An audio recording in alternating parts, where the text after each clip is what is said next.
How you doing? I'm Kevin O'Hara for alcoholmastery.com.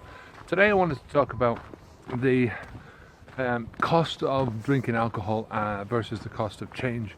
Now, you've probably heard me saying a few times that change is inevitable, right? Change is going to happen regardless of what you do in your life, right? Change just happens all around us, you know. It's change of the seasons, change, people age, people change in their knowledge, people change in their opinions, you know. It's just everything around you is changing all the time, right? From a cellular level to the universe is all the time changing and moving and going on about its business, right? You know, and from a personal level, any change that you go through in your life, any personal change, is always going to, you know, bring with it a certain level of discomfort, of unpleasantness, regardless of whether the change is for the good or for the bad, right? It's always going to be accompanied by this discomfort. You know, people just don't like change. We don't like change.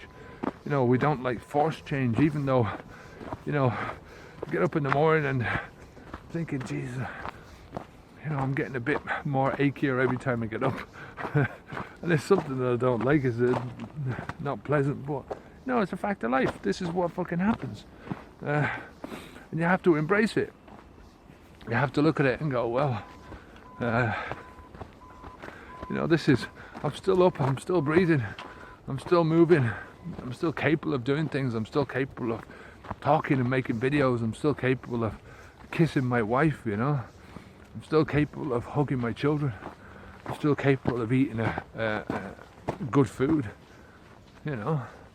It's when you stop looking at these things and you stop appreciating these things in your life, you know,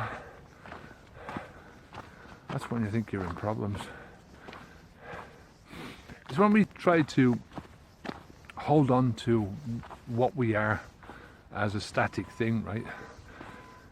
You know, the way we look, for instance. I mean, we're as a culture, we're obsessed with the way people look. You know, all you have to do is look at, you know, how we glorify film stars, the pretty people, you know, of the world. You know, and these are fleeting things in a person's life, and if you define yourself by those things, either by your looks or by a certain thing that you can do at this moment in time, you know, if you're an athlete, for instance, and you define yourself by the fact that you can run 100 meters in less than whatever it is, you know, 10 seconds. If you define yourself by that, and then as soon as you lose that, you have lost a big chunk of yourself. Who are you then, you know? You know, life is dynamic, life moves on.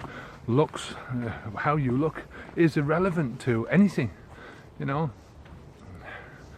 It's what you do inside, what you do with your life, how you adapt to your life as it moves forward, how you learn, how you bring those learnings and that education forward, and how you apply it to different areas of your life. That's what matters.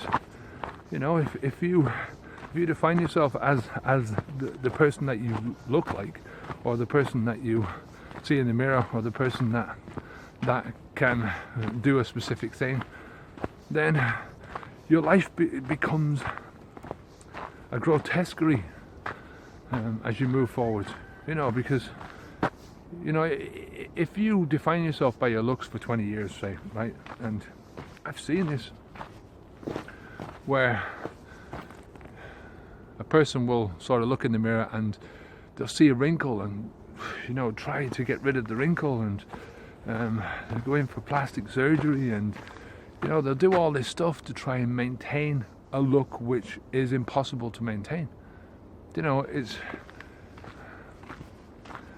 just impossible to do. It's impossible to, you know, you reach a peak in your life, and from there it's like people say, yeah, you're at your peak now, and then it's all downwards from here. From what criteria? You know, that's the thing. If you look at things from this criteria, that you're the strongest at this time in your life, right? You can do the most things in this time of life, or you look the best at this time of life, you've got the best form, then yeah, it's all a downhill journey.